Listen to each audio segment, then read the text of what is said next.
He has been a big part of that Clipper organization.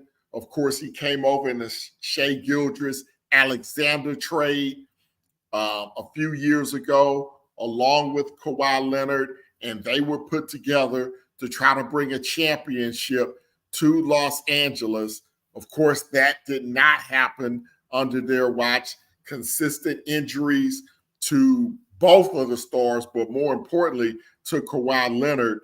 And of course, they gave Kawhi Leonard, for some reason, they gave him a big deal in the middle of the season. Of course, Kawhi Leonard had a all-NBA type campaign, played more games this season than he has in a very long time. But then again, when it got to the end of the year, Kawhi Leonard was unavailable. The Clippers went out in the first round of the playoffs. The organization apparently drew a line in the sand. Hey, we're not going longer than 3 years. They gave Kawhi Leonard a 3-year deal in the middle of the season. They apparently offered Paul George a 3-year deal, did not want to give them that 4th year. And here we are with the Clippers apparently about to lose Paul George to free agency. Once we find out for sure where Paul George is going, of course, we'll bring that to you here. The rumor, obviously, the favorite is Philadelphia. Philadelphia is the favorite to land Paul George. There are a couple of other signings that we'll get to in just a moment that kind of shed light that Paul George could be the destination for the Philadelphia 76ers. More news from the Los Angeles Clippers. Earlier today, they announced that they were going to bring James Harden back on a 2-year, $70 million deal. James Harden has a player option in the 2nd year of that deal where he can opt out. So now if you look at the Clippers, they are down one of their big 3 in Paul George, but they have Kawhi Leonard under contract for 3 years. Now they have James Harden for at least 1 more year, likely 2, with him in the fold. They got Russell Westbrook also to opt in to his contract. Now, here's the funny thing is that you got James Harden and Russell Westbrook. A lot of people, rightfully so, link them together. They played together in Oklahoma City. They played together with the Rockets. They played together last year with the Clippers. Russell Westbrook is only making $4 million next year. 1 year, $4 million opt-in for Russell Westbrook. And then you have his running mate from OKC and from Houston making $70 million in a 2-year deal. And I think we have Floyd B back in the house. Going to the news of the Clippers, they announced that Paul George will not be returning. They also report they have Russell Westbrook is opted in to a 1-year, $4 million deal. They've also re-signed James Harden to a 2-year, $70 million deal. And just the dynamics of James Harden having $70 million contract and Russell Westbrook only having a 1-year, $4 million contract. Kind of odd that it played out that way for those two, but it did. So your thoughts on the Clippers? No Paul George, but they will have Russell Westbrook and James Harden back in the fall. Has I missed some? Has he signed anywhere else yet? Not yet, but the rumor is Philadelphia, but nothing official as of yet. Yeah. I mean, for some reason, I still think that he's going to remain with the Clippers, but that that remains to be seen. I mean, James Harden re-signed a 2-year, $70 million. That's a deal. $30 million a year, $35 million a year. I mean, he's that type of player.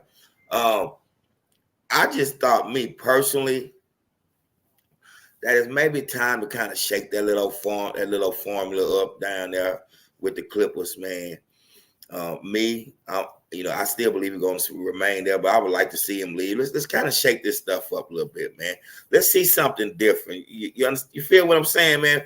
We've been seeing this trio right here with the Clippers, man, for the last 4 years now, 4 years, 5 years, something like that. Close to that, at least man. 4 years. At least 4 years. And they have underachieved in all aspects. They have underachieved.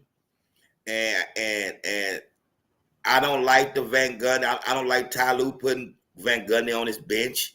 I don't understand that move there. Hey, it is what it is. But if they lose Paul George, again, they got a second tier of players that I've seen today that would be out there. DeMar Rosen was one. Can't remember who the other guy was. What was the guy name? Which really depends on what they can afford. Because Caldwell Pope. Yeah, he signed with Orlando. Bad move for Orlando. But on the Clippers thing, man, hey, Paul won his money, man, and I don't think none of these guys take anything personal when they make business decisions. But for them and their families, man, guys gonna still be friends and they still gonna do what they do. But for as how they look at right now, with the possibility of losing Paul George, it'd be tough for them. Just getting into the play-in game, man, not being able to count on Kawhi Leonard for a lot. You can't expect a lot from him. History says you can't expect it. I'm interested to see how long Tyronn Lue hang around there, though. Well, he just signed a new contract, so he's going to be there. He's going to be there. He's not going anywhere. Hey, they eat money. Detroit just ate that money with Monty Williams, didn't they? Right. Ate that money, didn't they? They eat it. Right. They eat it if they have to, man. But again, that's not likely to. But it's going to be very interesting now. Again, with Caldwell Pope signing with Orlando. Let's get to that later. I got that coming up in a little bit. So also for the Clippers, you remember this guy, Kevin Porter Jr., former Houston Rocket, is back in the NBA. Of course, he was suspended. He had the off-the-court incident when he was a member of the Houston Rockets. The Rockets released him. Apparently, he's gone through the programs, being reinstated to the NBA, and he signs a 2-year deal with the Los Angeles Clippers. So he will be part of that backcourt rotation. I'm not sure how he's going to fit in because you still have James Harden. You still got Russell Westbrook there. So it's going to be a crowded backcourt in Clipperland. But Kevin Porter Jr., I really liked his game on the court. I thought he was actually played better than Jalen Green 2 seasons ago when both of those guys were in the backcourt with the Rockets. He's very efficient. He doesn't turn the ball over a lot. He's a good distributor, and he has an all-around game. He'll get you 4 or 5 rebounds. He'll get you 4 or 5 assists. He'll put the ball in the basket. He'll share the basketball. He's just got to get it together off the court. But I think this could be a sneaky good signing for the LA Clippers. Man, I'm with you on that. I didn't see that there. Good looking out, man, because I didn't see that deal there. But I like the move. The guy's 6'7" point guard, man. He's about 6'6", 6'7" point guard. He plays point guard. I liked him. And I'm with you. I liked him better than I did Green. Green kind of grown on me, Right. a little bit. But I liked it, Porter. I liked it, that backcourt, man. I really did.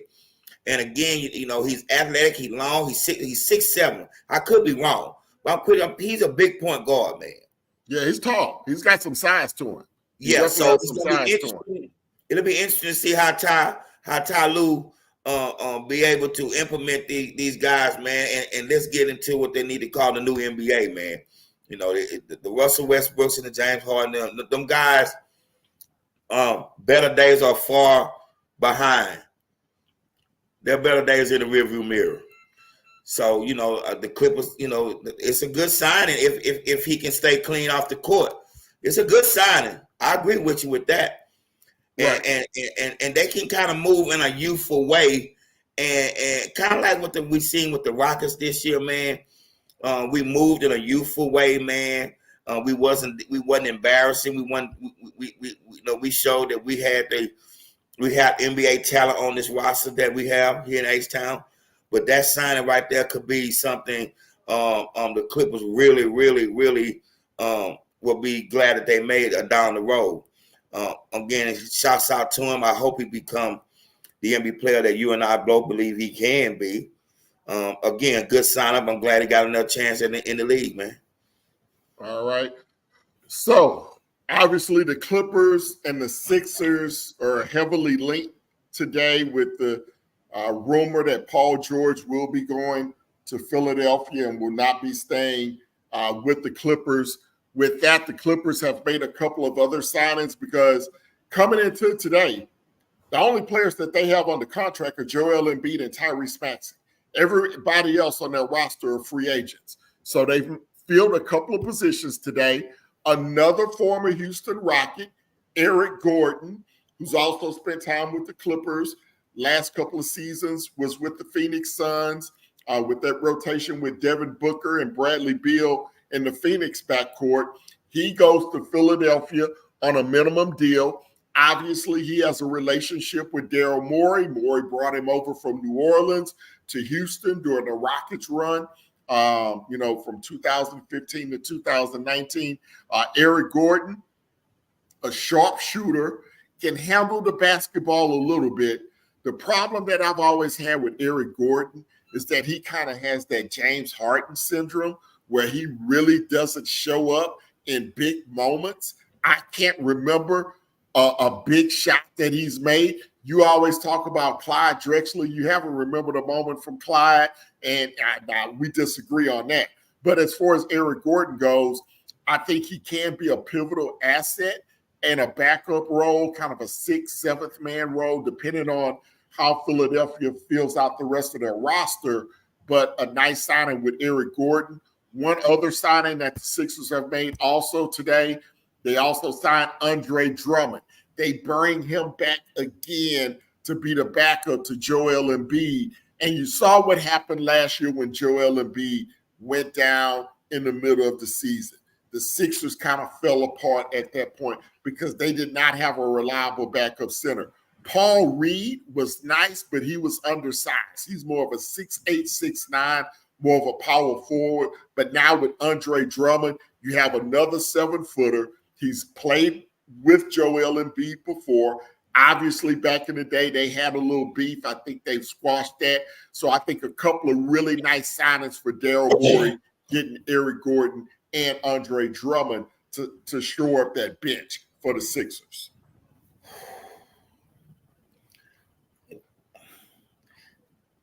Players like Eric Gordon, to me, man, I'm in a very good mood today, too. Might I say that. But they're allergic to winning. They've been in situations where they actually had opportunity to win. You know, I mean, him going to Phoenix the last couple of seasons was an opportunity for him to kind of like, stick his nick in there. They need a sixth man, need a guy off the bench. That's you. That's you. You former sixth man of the year. I think he won it twice. He's former Mr. Indiana basketball. He was part of the deal that got squashed with Chris Paul, supposed to be wound up with the Lakers. He was all part of that deal, them going to New Orleans and all that there. But to me, he do got James Harden sitting him, and he takes a lot of bad shots to me. But the guy is he's a strong guy. You ever seen Eric Gordon, man? Yeah, absolutely. Eric Gordon is a rock, man. He's a little rock, man. And he can put the ball on the floor and get to the basket. Now, he don't have handles, but he can put the ball on the floor and get to the basket, man. And you're not going to just bully him out there. He I call Babyface Nelson sometime, man. You ain't going to bully him out there, but he got some bulldog in him, man. And that can help him, man, with especially how Philly may be able to use him, maybe in a 6-man role. I think they still missed out on Nazir Reed, 6-man a year with the T-Wolves. They missed out because he was on that team. He was on that team. He was in Philly. I think they missed out on that. Messing around with Ben Simmons and all of those stuff they had going on down there, man. But Eric Gordon can help them. I like the Andre Drummond signing. You got your rim protector. He can give you some trash buckets. You don't have to make no plays designed for him. He's going to crash the boards. I like that. I like that if Joe Embiid is not able to play or he is just one of them nights that he's off working, you got someone who can go in there and give you some minutes. But all this rely on if you're getting Paul George now. They've made these moves filling roster spots. Right. They have to hit with Paul George. The Sixers, it's almost they were all in. It's almost all in with them with this move here. Well, Daryl Moore is an all-in kind of guy. He's going to go all in on anything he does. When he got James Harden for Houston, when he went and got Dwight Howard, when he went and got Chris Paul, he's always going to try to hit the home run. But sometimes you got to get the singles, and I think he got the singles in with Andre Drummond and Eric Gordon. Now, I got a special guest. I think he's driving right now, so we'll see if we can get my boy Nelson in. What's up, Nelly? Can you hear me? You driving safe? I can hear you barely. I don't need you. Yeah, I can barely hear you, but I can hear you. Say again. All right. So here we go.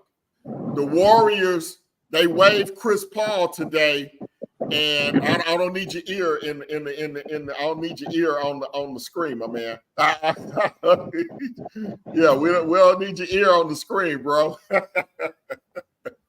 I need to see your face. Sound is very low, so I have to do that until I start talking. Okay. I'm sorry. All right, well, go ahead. Chris Paul is a member of the San Antonio Spurs. Chris Paul is a member of the San Antonio Spurs. Is that a done deal? That and I need to ask you that question, Ken. I understand. 1 year, $11 million. It is a done deal. Chris Paul to the Spurs.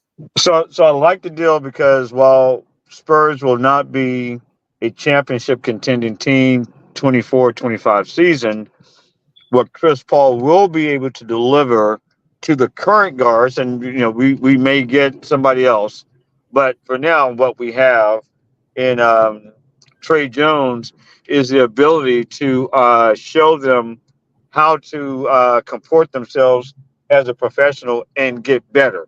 Everywhere Chris Paul has ever gone to until this most recent year, every team that he's gone to over the last, 4, 5, 6 years, that team has gotten clearly better than the year previously when they did not have Chris Paul. So I like it because I think he's going to bring the right mentality on showing these young guys what it takes to win night in and night out.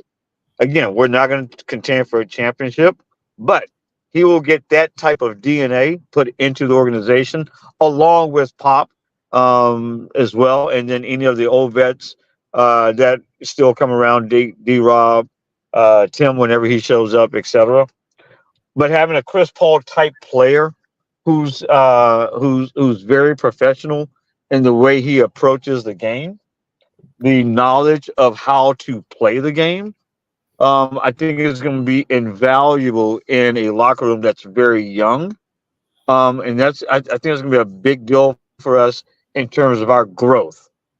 Will he stick around for another year when I think we then try to move forward? I don't know. But I think this is the right building block. That's the word I'm looking for. This is the right building block for the Spurs to take if they want to start building a new championship model. So I like it. Okay, and me and you, we had many discussions prior to free agency, and I know Chris Paul was one of the guys that you liked. I didn't like for San Antonio because I think he's so much. He's not on the same timeline as the guys that you have right now with the Trey Jones, with the Vassell's. Obviously, with Wemby, he's not on that timeline. I think that obviously in the short term, he can help. But I think him being there for a year or maybe two and then if he's out the door, I don't know. I don't know how that's going to work. I think in the short term, I guess it can work. But as we discussed, I would have much more liked to see the Spurs to go really big game hunting and get a guy like a D'Angelo Russell, maybe make a trade for him, a Trae Young, maybe make a trade for him and get somebody that's more on the same timeline with Wemby. Yeah, no, that's a very fair point, and I tried to preface my point that I know we're not going to be contending for much this coming season. With that said, it is interesting that he would take the job in San Antonio when I'm certain that he could have had an opportunity to go play with the Lakers, who's much closer to still contending, much more so than the baby Spurs. So it would be interesting to understand what his mindset is. Maybe he's thinking, I'm not, unless I'm going to go to a team unless I'm going to go to a Boston or to a Denver, a team that's pretty much ready to win right now. Maybe his mindset is that I'm going to go somewhere else and leave a lasting legacy of helping a team build itself up for that next step. I don't know. It'd be interesting, fascinating, really, to understand what his rationale was to go to San Antonio versus really any other team but the Lakers, particularly with his relationship with LB. It'd be interesting to understand why he didn't take that opportunity. Floyd, what are your thoughts on the Spurs, Chris Paul? Do you think it came down to money? Maybe the Lakers could maybe only offer him the minimum of $4 million, and the Spurs could offer him $11 million? I believe that was probably the icing on the cake, was the money, especially with the Lakers, with D'Angelo Russell opting in on the $18 million he's going to get this year from the Lakers. This move that the Spurs made, it was strict. This is strictly a Wembley move.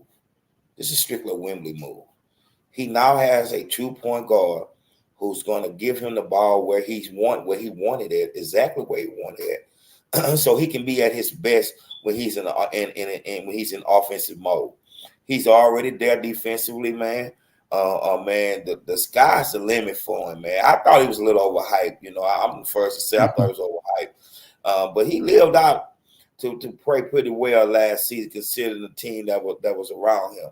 But this Chris Paul sign is strictly a veteran move. Let's see if he can build his locker room up. Let's see what we can get from the rest of these youngsters on this team. You're going to draft pretty well, and in 2 years, because I do see Chris Paul there next season. I still be, if Wembley improve greatly, Chris Paul will be back there next season. Mm-hmm. Now, what his role will be, it remains, but he'll be back on that team again. But again, I know it has a lot to do with money as well. The reason why he didn't land in LA, or even go down to the Clippers, who may need a point guard. We'll get James Harden off the ball a little bit. I think this was money and how someone feels about their value, man. So hey, man, Chris Paul for $11 million is a value deal to me. Is he the Chris Paul that he was? Of course not. But I think this is a Wembley move, and he can help Wembley, man. He really knows. So let me just piggyback on what he just said before I get out the car, and I'll get off because it's just going to be too noisy. I think with the guy that the Spurs drafted, Stephon Castle, I think bringing Chris Paul to the Spurs develops him so that in 2 years, he and Wemby are just so symbiotic, and Chris Paul is going to teach him how to do that. So I think you're exactly right. This Chris Paul move was for the purpose of getting Wemby into the right place, that in 2 years, he and his point guard are going to be so perfectly matched, it's going to be phenomenal. I think you're exactly right. Yes, sir. So right, I'm going to jump off. I hate that I can't stick around, but when I get back home, if y'all are still on, I'll jump in for the rest of the show. All right, buddy. Go take care of your business. We'll holler at you in a little bit.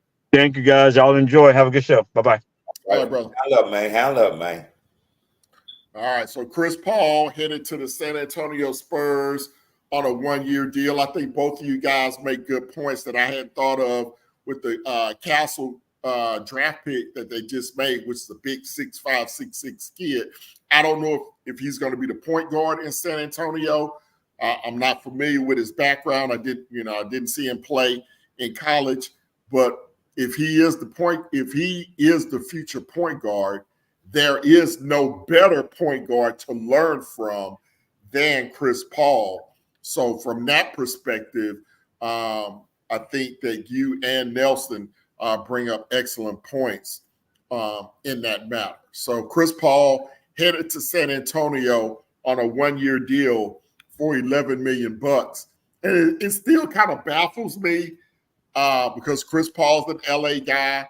I know he wanted to remain in California, close to his family. He's moved around so much. I guess he's used to it now. Really going to be weird seeing him in San Antonio. And you got Russell Westbrook. Are you surprised that Westbrook didn't opt out of his contract to maybe seek bigger money elsewhere? But I guess he's happy being in Los Angeles because his kids are still in school there, and he's a Los Angeles guy as well. I'm kind of surprised that he didn't opt out and see if he could get more money. Maybe he could have got an $11 million deal somewhere. But I guess the values, they just differ for different people. Yeah. Russ was the first one to opt in for that little $4 million, man. Russ liked where he at. He's so close to home. Just as Leonard and Harden and Paul George for that matter too. If Paul George could figure out a way to get a max deal and go to Golden State, he'll go to Golden State because it's that West Coast.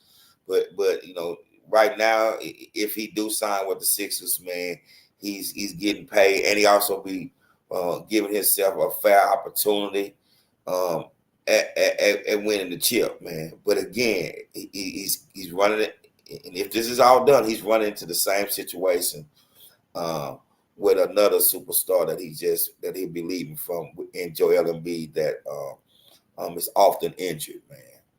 So, man, hey, man, these guys got these opportunities in front of them. You can eat your cake and ice cream too. You can get paid too. You can get your bag and you can be where you want to be and where you want to reside at. That's the beauty of the NBA right now, man. These guys,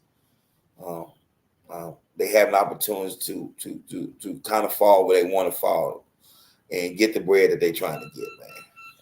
When you look at the Western Conference right now, and we'll get to some of the other signings that have come through in just a moment, but if you concentrate right now on where the Spurs are, where the Rockets are, two teams that tend to be ascending teams in the Western Conference, and then you look at a team like the Clippers, who apparently are going to lose Paul George sometime here tonight or tomorrow. You look at Golden State, who is going to lose Klay Thompson sometime here in the next 24 to 48 hours as well. And Golden State didn't even make the playoffs last year. How do you see the dynamics of the Western Conference shifting? Have the Rockets, have the Spurs? Obviously, I don't think the Spurs are a playoff team yet. The Rockets, they made some interesting moves that I didn't look. It's still up in the air with Raphael Stone and how good of a general manager he is. To this point, I think the Rockets signed AJ Griffin, the son of Adrian Griffin, from the Atlanta Hawks. People say he's a really good shooter. He can kind of fill a void. They re-signed Jayshawn Tate to pick up his $7.5 million option. They may try to use him as a trade chip at some point. What do you see as far as the direction of the Rockets and the Spurs and where they are right now in the pecking order of the Western Conference? I think the Rockets are trying to get in a win now mode. Again, those picks, and you're not going to get Kevin Durant it don't make any sense for me for why you gave all the picks back to Brooklyn. You gotta there has to be a move out there somewhere, big bro, that we gonna have to patiently wait for, man. Or else that makes no sense in what they did. You gave away all that back. So again, maybe there is some things that's going on, some conversations being made that's not been linked fully.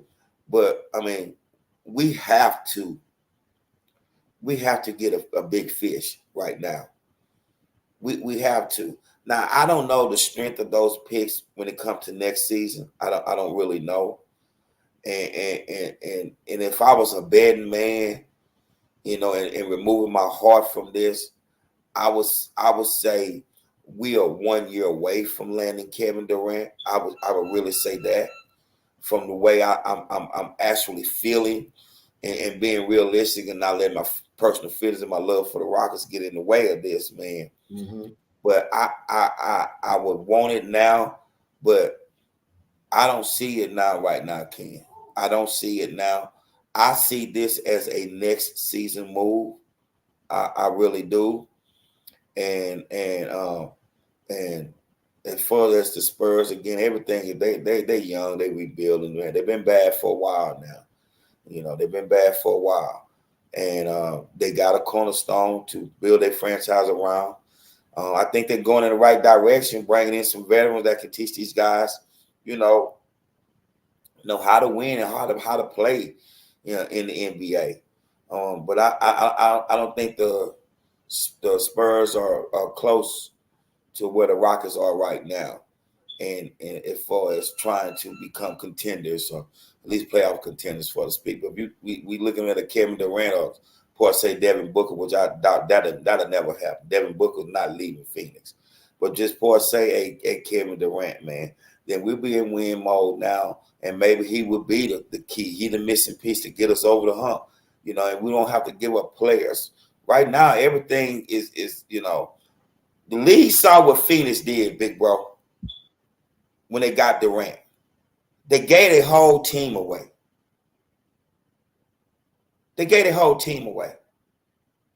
Yeah, you got the big fish, but you ain't got you need other. There's other fishes that got to be in the pod. That's in the pod, man. Right. You didn't do it. So I think that was a learning lesson.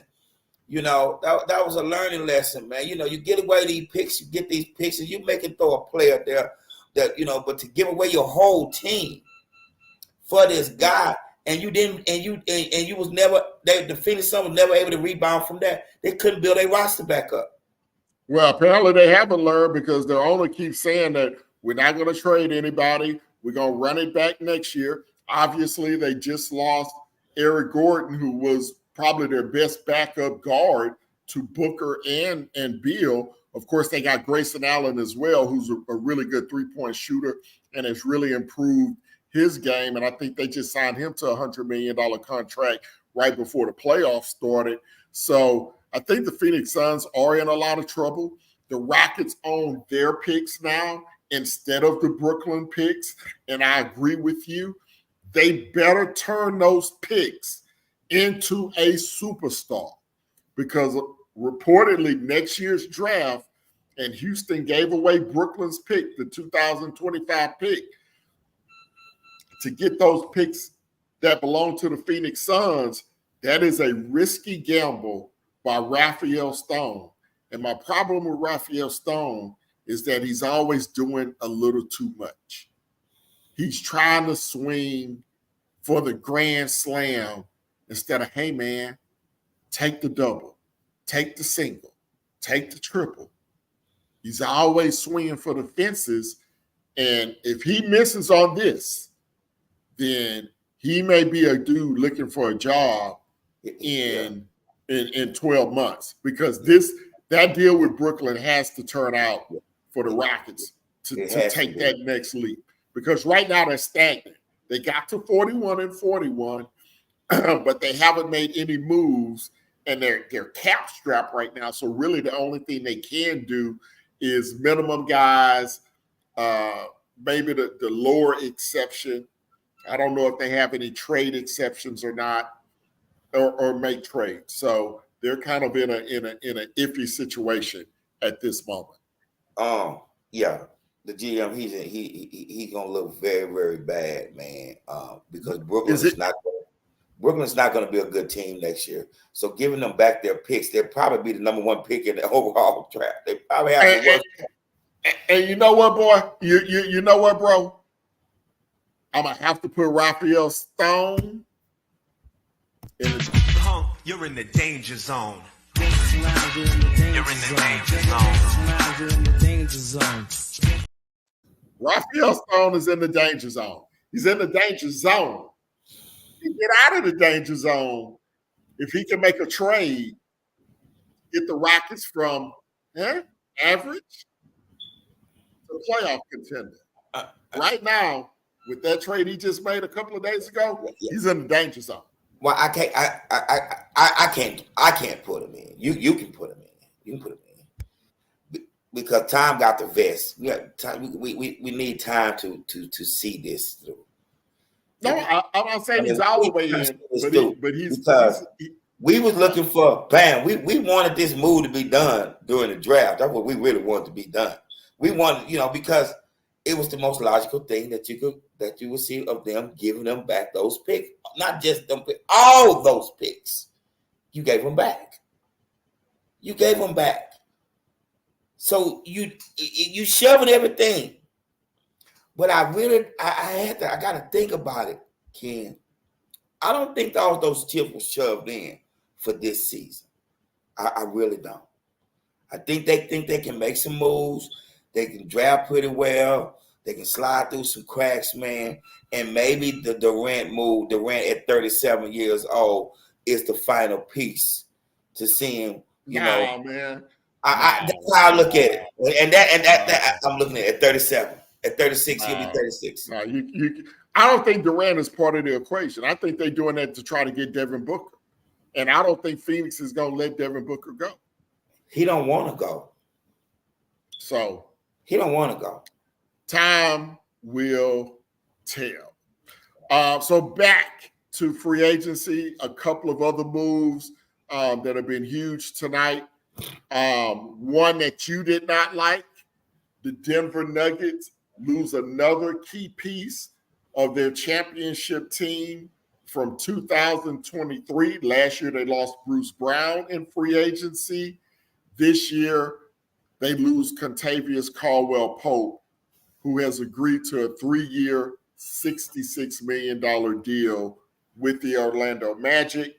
Looks like he would slide into that shooting guard position for the Magic. I looked at their roster earlier. So they got Jalen Suggs, formerly of Gonzaga. He's the point guard. Caldwell-Pope would move into the 2 guard. They got Franz Wagner. That would be their small forward. Banchero, the power forward. And then they still have somewhat of a hole at that center position. You did not like the signing. Why? This is what happens with championship team. I'm speaking on the Denver Nuggets right now. That those guys flourish in the roles that they had, and usually when they hit the free agent market, they're being overpaid, and they're asking to come in to do something that they didn't do at their previous stop, even though they won.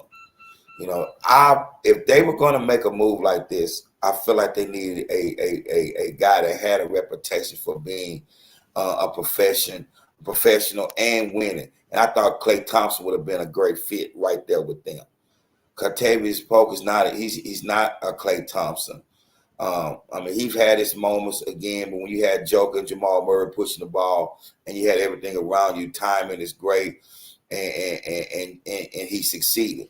But I don't think that this guy is what they needed, is what the Orlando Magic needed to take that next step. His 3-point shot is very, very inconsistent. For me to book him in my backcourt, this was clearly a role that Klay Thompson could have succeeded in very well. But they went with Contavious Pope. I just don't think he's good enough shooter, consistent shooter, So, But it takes two to tango, Yeah. and you know we Yeah. don't know if Clay, if they approached Clay with the contract, if they did not approach Clay. I like Caldwell Pope a lot better with the Nuggets yeah, than I did with the Lakers. yeah, I thought he was tremendously overpaid, primarily because he was LeBron's boy and he was the clutch client. I thought the Lakers tremendously overpaid him. I think $22 million a year is fair value in this NBA. I do feel you on the Klay Thompson end of it. We don't know what the dynamic was. Maybe they offered Clay. Maybe Clay said no. Maybe they went with Caldwell Pope because perhaps he's younger. I'm gonna pull up his age here. See if I can try to look at the age difference here between him and Klay Thompson.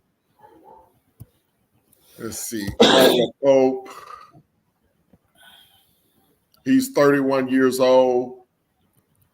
Klay Thompson, 34, ain't it? Klay is 34 years old. So you get a guy that's 3 years younger, a guy that's won 2 championships, a guy who's a 3-and-D guy. And I think he is a professional. I haven't heard of any issues with Caldwell Pope in the locker room. He's a good defender as well. So personally, I don't have a problem with the signing. I think it does upgrade their backcourt because Orlando last year, and a lot of people didn't see Orlando play, they really only had 3 solid starters. They had Jalen Suggs at the point guard position, Banchero and Wagner at the forward positions. Their 2 guard was kind of a rotation. You had Cole Anthony, Greg Anthony's son, kind of in and out of the line out. You had Gary Harris, kind of a in the rotation guy, kind of in and out. So that was a big hole for their team.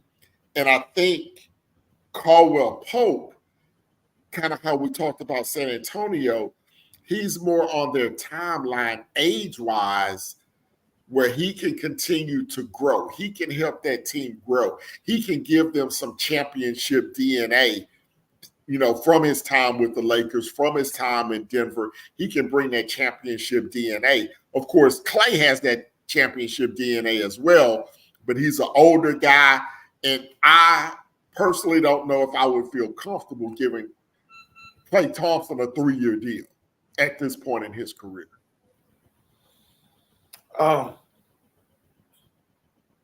The age difference, 3 years. Klay injuries. I can see why you'd be hesitant, but it'd have been hard for me not to choose Klay if I'm the GM for the Orlando Magic, man, because not only does he bring championship and as a two-way player and bringing championship pedigree, Klay have had major moments in his career in the NBA. He was not a role player in those wins, in those championships. The last one, I would say that he felt more of a role player. But those 3 that Klay was a very, very ended part of those championships, man, especially the first one they won. Yeah. So, absolutely. Again, it was the way that I would go. I'm like you. I don't know a whole lot about Caldwell Pope, but if I want a mentor, if I want my younger guys to be mentored, I'm gonna take Klay. I'm gonna just take Klay for that, man. And I'm not knocking Pope, but I would just take Klay for that, man. No doubt. I can definitely understand that. And look, that's not a bad take. Not a bad take at all. So Caldwell Pope, the new starting shooting guard for the Orlando Magic as they look to get better in that Eastern Conference. One of their competitors in the East, the Indiana Pacers, they re-signed one of their own guys, Obi Toppin, 4-year, $60 million deal. I think well earned for Obi. Left the Knicks, really played well with the Pacers.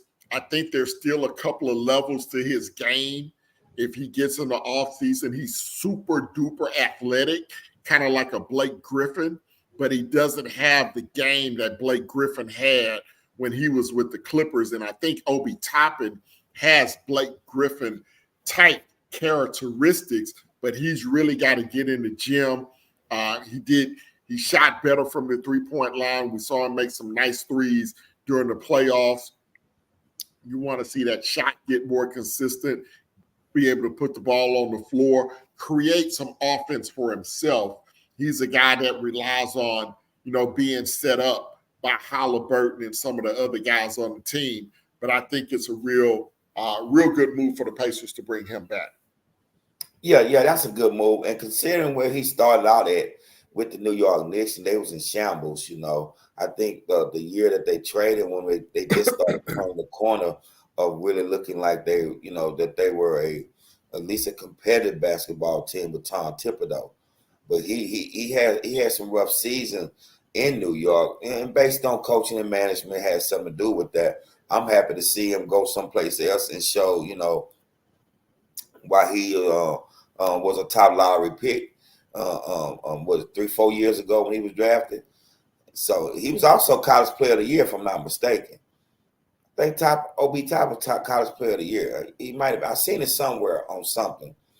But again, he had a chance for his talent to be really showcased well in Indiana. So shout out to the young man. Got your bag, man. Let's play some ball to get down there, because Indiana, you got a shot. Y'all got a shot. All right. Just need to add a piece or two. Yep. All right. So coming back to the Western Conference, the New Orleans Pelicans, a couple of moves for them. They add a huge piece in DeJounte Murray a couple of days ago in a trade from Atlanta, where they gave up 2 first-round picks, a couple of bench players, Larry Nance Jr., and I believe Dyson Daniels, a couple of role players. Yeah. But I thought that was a very, very good trade for New Orleans, because now you get a legitimate point guard to put next to CJ McCollum, thank you very much. And you still got Herb Jones. They're talking about trading Brandon Ingram. There were some reports today that Sacramento may be interested in him. And they also lost today. The Pelicans lost their center, Jonas Valanciunas, who signed a 3-year, $30 million deal with the Washington Wizards. So they bring in DeJounte Murray. They lose Valanciunas.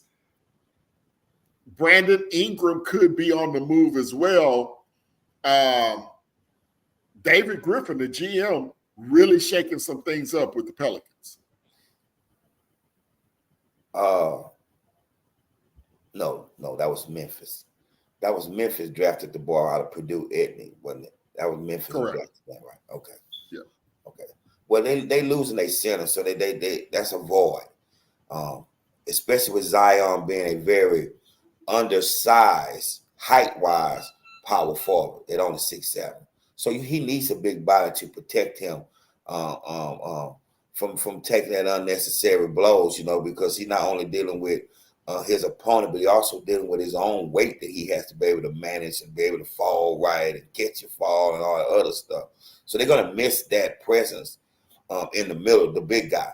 But I like the Murray trade. So now you can really put CJ, because CJ been playing point guard now for the last 2-3 seasons. 2 seasons I know for sure in New Orleans. He's been the point guard. Let's move him back over to what he really is, a 2 guard, and you can get a little more firepower from CJ. But I respect CJ game, man. He's a pro. He's gonna give you everything he's got out there. He's a smart player, But you can take some of those responsibilities out of his hand and let him be more of what he were when he was alongside Damian Lillard. when they were one of the best backcourts in the game. They had their moments with that backcourt with Damian Lillard and CJ McCollum. So they had their moments. So I like the trade. I like the guy. I think Murray about 6'4", 6'5". He can put the ball on the floor. He can put it in the basket, man. So I like this here, man. Again, the West, it seems like they're just getting better and better, ain't they, man? Yeah, but as we talked about, they do have a hole at center now because Larry Nance Jr. was the backup center and power forward. So they lose Valanciunas and Larry Nance Jr. So they're going to have to go out and make a move to show up the middle of that team. And if they let Brandon Ingram go, of course, they got Trey Murphy, who played very well last year. Herb Jones is an outstanding defender, a 3-and-D guy. I think he made all defensive team this year. But a lot of moves for the Pelicans. They underachieved last year. Can't remember. I think they made the playoffs and got knocked out in the first round. They did. They were the 8th seed. They got knocked out. They got swept by New Orleans. Swept them in the first round. Denver.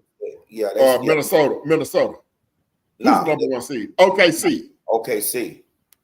Yeah, OKC. Yeah, OKC. They swept them, if I ain't mistaken. They swept them. So I think this team, the Pelicans, big bro, and I think that's one reason why they're trying to move Brandon Ingram. I think the production from him is what's missing from maybe getting this team really being able to run with Minnesota and OKC at being the top of the Western Conference, man. You know, so they need Murray can be a violent part, but again, the Pelicans got to get somebody in the middle, man. They got to get somebody. Yeah, that was a big loss. That was a big loss losing Valanciunas. Well, we definitely want to thank everybody that are tuning in, watching the show tonight. Big free agency day. We definitely want to invite you guys to like the show, hit that like button, hit that subscribe button. If you're looking for the show on YouTube, it's Danger-Zone Podcast. Danger, make sure you put that hyphen in there. It'll take you to a completely different show if you missed the hyphen. So we definitely want to invite you guys. If you have some comments on free agency, on your favorite team, what do you think they should do? What do you think about the moves that have been done? We definitely want to hear you guys' comments on that. Let's see.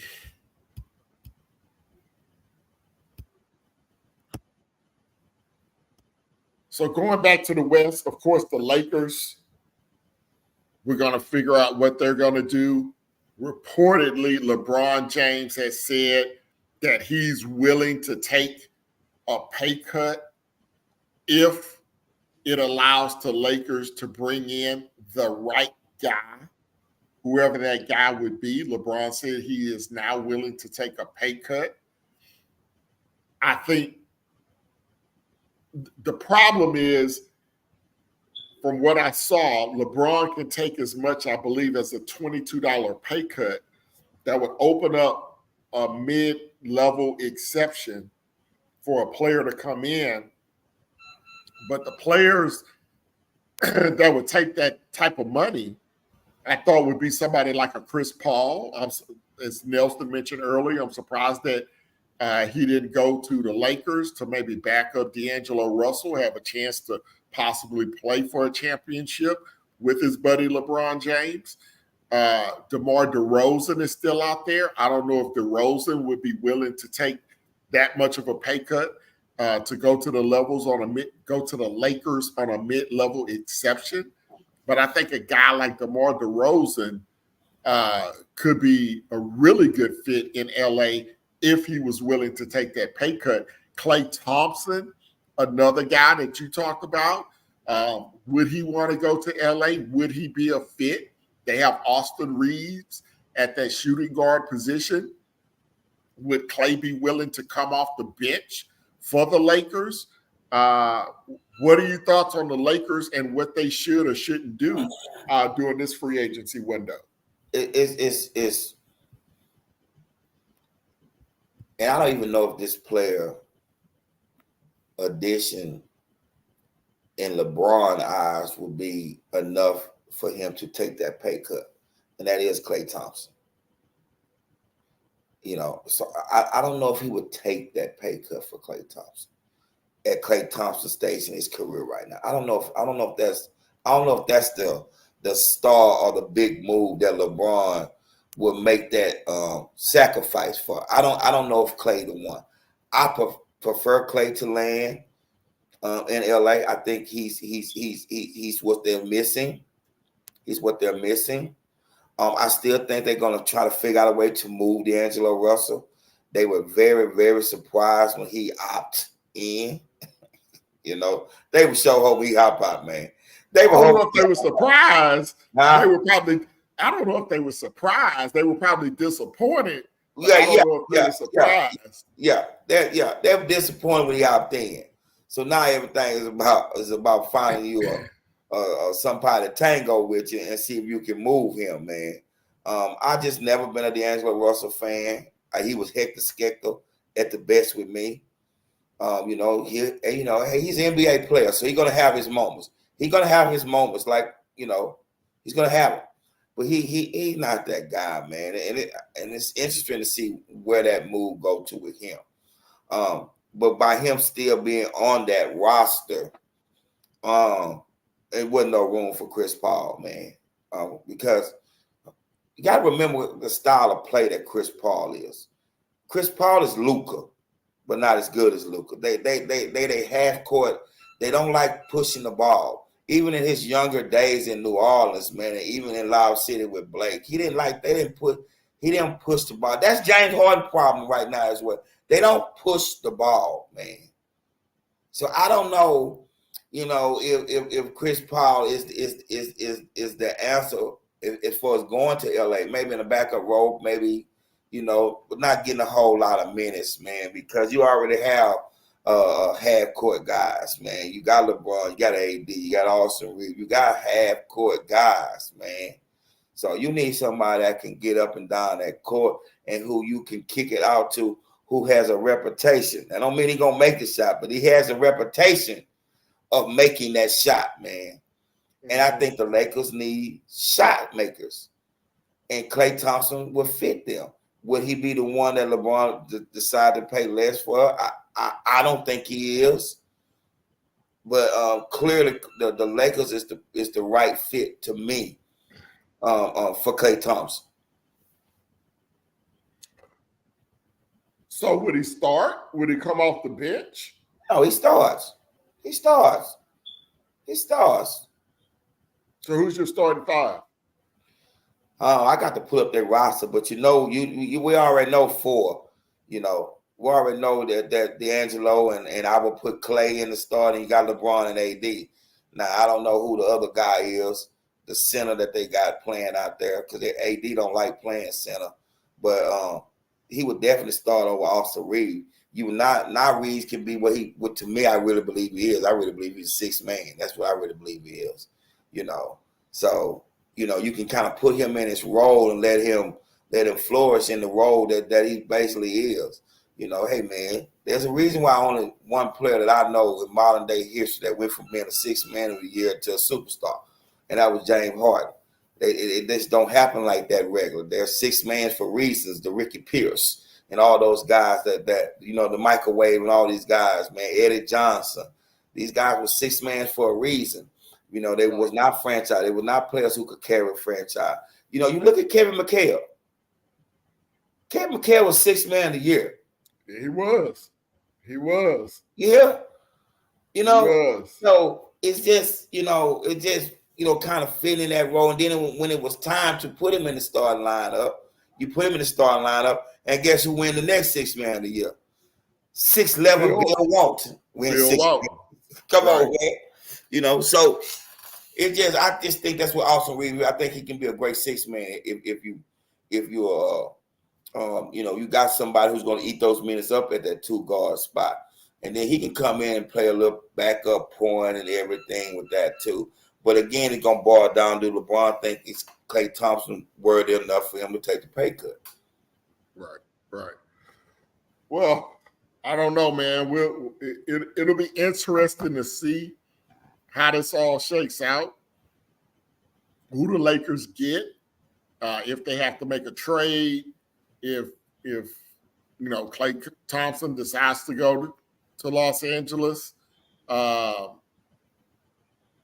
When you look at the scope of everything, let's assume that Paul George goes to Philadelphia. I don't see any other options for him at this point. I really don't.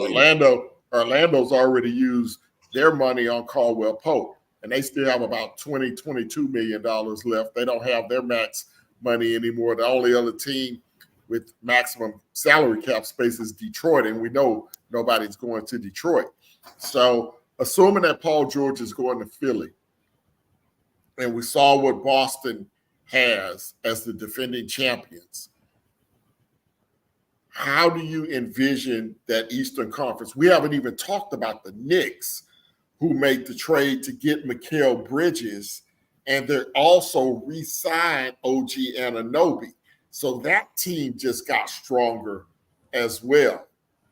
So when you look at that Eastern Conference, Philadelphia, Boston, New York Knicks, we haven't even talked about Milwaukee.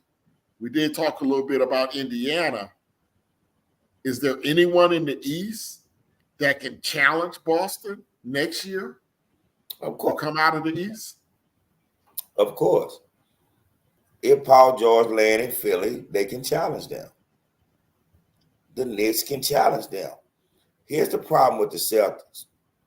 And I think they're going to come out the gate tough because Porzingis not going to play until after the All-Star break. She's not going to play until after the All-Star break. I don't know if it'll be that long, but I will say after Christmas. Yeah. For sure. After the All-Star break. And unless they're... Because you got to remember, the All-Star break is very late in the season. The All-Star break is not really at the halfway point. No, it's not. It's more like at the 3/4 mark. Yes. The way the schedule falls. Yeah. And I just think that they're, they're going to re-sign Tatum, but they still need to fill that Miller. The Miller. You can't ride Al Horford 82 games. You can't do that.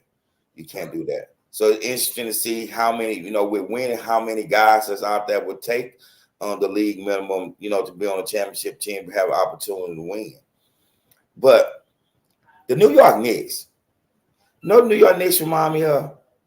The 2004 Detroit Pistons. That's what they remind me of. Jalen Brunson is a little more celebrated than Chauncey Billups and Richard Hamilton. They remind me of the 2004 Pistons. And here's why. Everything is built around the team. Unity, the team. They did not have a bona fide superstar on that team. They had very, very good players. And they bonded. And they all had on the same page. The Knicks kind of remind me of that. But again, Jalen Brunson is a little more an offensive guy than Rip and Chauncey was even in their prime. But being a collective unit where you're just not relying on one single player, because Brunson had some bad games throughout the season as well. They all have bad games. We know that. But he's had moments where he struggled too in games. And being able to have someone else step up in the absence of his play, it reminds me of the 2004 Pistons, where tonight is anybody's night. We're gonna get the job done. So and I'm looking at it that. Hey man, why ain't anyone talking about the Miami Heat? I'm like my boy UD when he on first take and get up and nobody's talking. What about the Miami Heat, Ken? What about him? What's your take on the Miami Heat, Ken? What about him? They're Yeah. irrelevant. What about him? They're irrelevant at this point. Will they keep Jimmy Butler? No. I don't think so. I don't think so. Where do he land? It'll be interesting to find out. Is he a free agent? No, because Is no, he still he's in a contract? Yes. Yes. But he's eligible for an extension. And he's not going Remember to get what Pat Riley said at the beginning of the summer? Hey, man, we need our max players to be available. And Jimmy Butler's never available. He's getting into that Kawhi Leonard mode where he's not available. So and he's falling into it very quickly too. I would be surprised if he is not traded. I would be surprised if he's not traded. Now, of course, before the Paul George situation arose for Philadelphia, and we still don't know if that's going to happen or not, but we assume it will.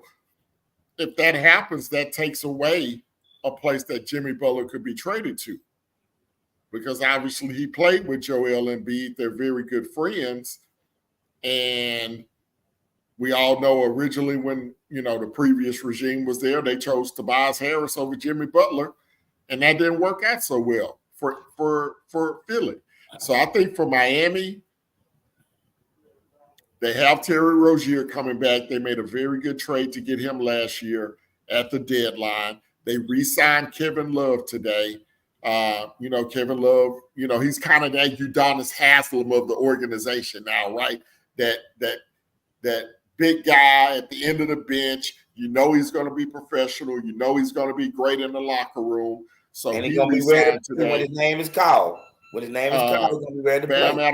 Bam Adebayo got his contract extension, so he's locked in for the next 4 or 5 years with Miami.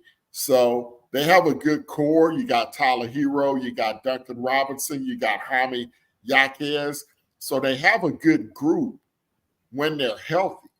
But I just don't think this team is at the level of the Knicks, the Celtics, the Knicks. They need some more pieces. And to get those pieces, they may have to move Jimmy Butler. I don't really know the value of Jimmy Butler right now in his career, Ken. I don't know what do a team think he's really worth right now. Don't get me wrong, he's gonna give you everything he got when he's on the floor. But he can be a problem too. He can become controversial. We all know that. Mm-hmm. I don't see anyone out there that's willing to go out on the limb for him. I don't. That he is the guy that can take him over, that can get them to the next level, where that may be playing in the conference finals or playing in the NBA finals. I don't think there's a team out there that's in dire need of a Jimmy Butler right now. Yeah, so Miami, they're a play-in team. They've been a play-in team the last 2 years until something else happens. So yeah, and I want to give a shout out to JB Bickerstaff, man. Just got the head coaching job, Detroit Pistons, man. Shout out to him, man. He got the head coaching job, man. The guy, he's a good coach, man. I think he got a raw deal. I think he got everything out that group of guys that he could get out of them. There's clearly pieces needed to put Cleveland in that category when we start talking about the Celtics and the Pacers for that matter as well, man. So I just think they're still a player away from that. He got a raw deal, but let's see what he can do down there in Detroit, man. I'm rooting for him, man. yeah, no doubt. We had him down here in H-Town for a little bit, man. We had him right. a little bit, man. So I'm rooting for him, man. All right, good deal, man. Good deal. Well, man, I think we pretty much touched on everything. We got you guys all caught up on all the moves in free agency so far today. Paul George still waiting on that official announcement if he's going to go to Philly. The Clippers did release a statement thanking him for his services. And apparently he's told them that he's not coming back to the Clippers. So the only feasible place that we can see is Philadelphia. We'll find out what Klay Thompson decides to do.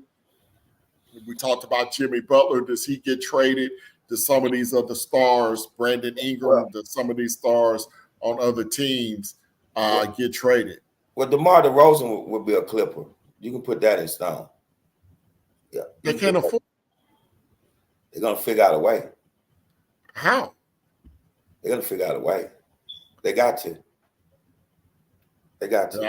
I don't see that. I mean, James Harden at $35 million a year is not a bad contract. That's not. It's not. It's not a bad contract. So if they could give Paul, if they could give Paul the max, which is 4 year. I don't know what the numbers is, 4 year, whatever. I don't know what the numbers would have been, 4 year, 200 million, whatever it may be. And I just briefly heard Big Perk them. I thought that they were, when I seen it on the screen, I thought they were, oh no, that was luxury tax. I'm sorry. That was luxury tax. I'm looking at luxury tax. I thought they had a little bit more money to spend. Even giving George the max and bringing back and re-signing Harden to a 2 year deal, may not have been 70 million, may have been 60 million or something like that. Look, if they could get DeMar DeRozan to slide into that spot where Paul George was, that would be a great get. That would be a great replacement. Yeah. I just don't know if financially they can make that happen, but it'll be interesting to see. It'll definitely be interesting to see. But we'll be following everything for you guys. We may come on tomorrow night as more signings are announced. So make sure, again, we want to thank everybody that watched tonight. Hit that notification bell, hit that subscribe button. Did you have anything else, my brother, before we get out of here tonight? Nah, not really. Not really else, man. Cause I'm sitting here, look, I gotta get up early in the morning, man. I'm gonna do me a double in the morning, man. But we didn't elaborate enough, I think, on this past draft, man. Well, nothing to talk about. I don't even know the players. Exactly. Nothing to talk about. It's nothing to talk about, man. It was nothing to talk about, man. And I'm still so upset that they took this guy, this 6'1" point guard, man. That we already have somebody that does the same thing that he does. I'm disappointed, man. I'm disappointed. Who you talking about? The Rockets, you know, they took the point guard out of Kentucky. Oh yeah. And I want a big man. It could have been either one of the big men. Just give me one of them. You give me one of the big men, man. You give me one of them. I agree with you, brother. You know. Well, everybody, we definitely appreciate you guys joining the show. As we mentioned, we may hop back on tomorrow night. Hit that notification bell. I am Ken Moore. He is Floyd B. We are out.